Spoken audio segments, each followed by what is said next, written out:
Shalom Bracha, nous poursuivons aujourd'hui avec la 5e Mishnah, Mishnah He du 3e chapitre, 3e Pérek. La Mishnah nous enseigne le din suivant, Zeba bechavito ve zeba bekorato. Nous avons deux personnes qui marchent dans le domaine public. L'un arrive avec son tonneau et l'autre arrive bekorato avec une poutre. L'un transporte une poutre, l'autre un tonneau. Nishbera kado, ce qui était remonté et malgré tout arrivé, Nishbera kado shelze bekorato shelze. La cruche de l'un s'est brisée par la poutre de l'autre. Patour. Malgré tout, celui qui porte la poutre est dispensé du dégât. Pourquoi? Chez la Zereshut La'aler, la Zereshut La'aler. Ils ont tous les deux le droit de marcher dans le domaine public. Donc, puisque l'un comme l'autre ont le droit de marcher dans le domaine public, l'un a endommagé l'autre, il n'est pas responsable du dégât.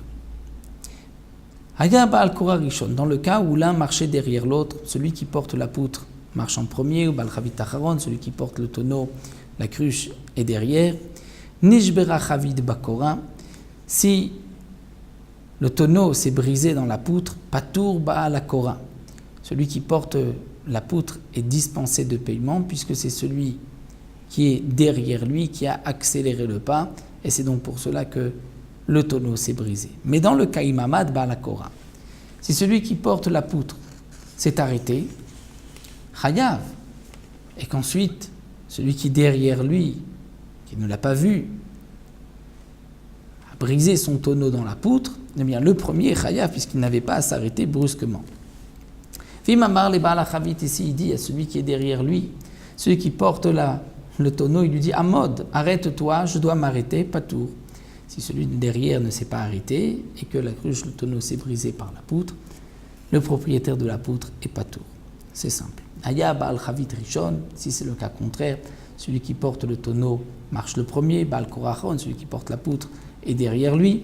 Et Nishbera Chavit Bakora, la poutre a brisé, donc le tonneau s'est brisé par la poutre. Hayav, là, le propriétaire de la poutre est responsable, étant donné que lui marchait derrière le premier, c'est lui qui a accéléré, c'est pour cela que le Chavit, le tonneau, la cruche s'est brisé. Vimamad Baal Chavit, si le propriétaire de la cruche s'est arrêté, Patour, mais qu'ensuite celui qui marchait derrière ne l'a pas vu et que la poutre a brisé le tonneau, là dans ce cas-là, le propriétaire de la poutre est dispensé puisqu'il n'avait pas vu que le premier s'était arrêté. Vimamar le Baal Akora Amod, et si le premier qui porte le tonneau a voulu s'arrêter et a demandé, a dit à celui qui marche derrière lui, qui portait la poutre, il lui a dit « arrête-toi », et que malgré tout il ne s'est pas arrêté et que la poutre a brisé le tonneau, Chayav, là il est responsable du dégât. De même, on dira lorsque l'un transporte un air, une bougie allumée, et un autre transporte du lin. Donc on dira la même chose si qui était le premier et le deuxième, et s'il a accéléré, donc bien sûr dans tous les cas, celui qui a accéléré, celui qui a causé le dégât, c'est lui qui est responsable. Nous allons nous arrêter ici, à la Mishnah Vav que nous reprendrons.